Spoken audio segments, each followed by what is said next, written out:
бори аввал дар хуҷанд кӯдакони гирифтори синдроми дауна бо ҳамсолони худ ки мисли онҳо ҳастанд вохӯрданд.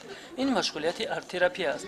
рангҳо, қалам ва пластилин олатҳои идеалие мебошанд ки бо воситаи онҳо қобилияти ботинии худро метавон нишон дод. дар аввал кӯдакон ҳатто нишастан ва кореро анҷом додан намехостанд, худро ба фарш мепартофтанд. баъди ним соат онҳо аллакай машғул буданд ва бо хурсандӣ бозӣ мекарданд. чеҳраи онҳо аз шодӣ барқ мезад.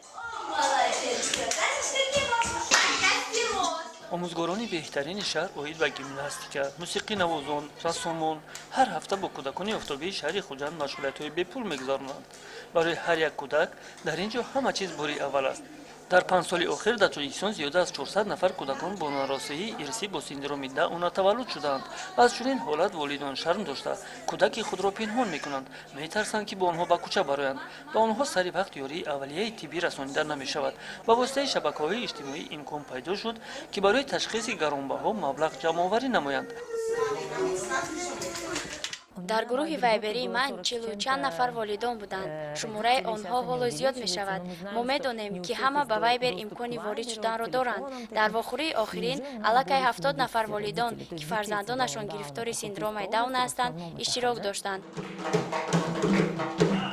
кӯдакони офтобӣ на ин ки хонда метавонанд, балки онро дӯст медоранд. фақат урфу одатҳо ҳоло низ хеле мустаҳкаманд ва волидон пабанди он ҳастанду иҷборан аз рӯи он амал мекунанд. модарони тоҷик на ҳамеша омодаи мудофиа ва мубориза бурдан ҳастанд, вале таҷриба бо гузашти вақт меояд.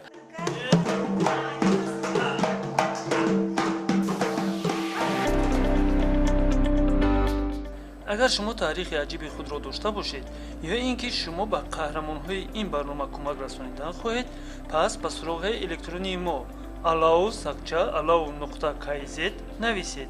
ҳатман ишораи барои барномаи қаҳрамонҳои моро гузоред.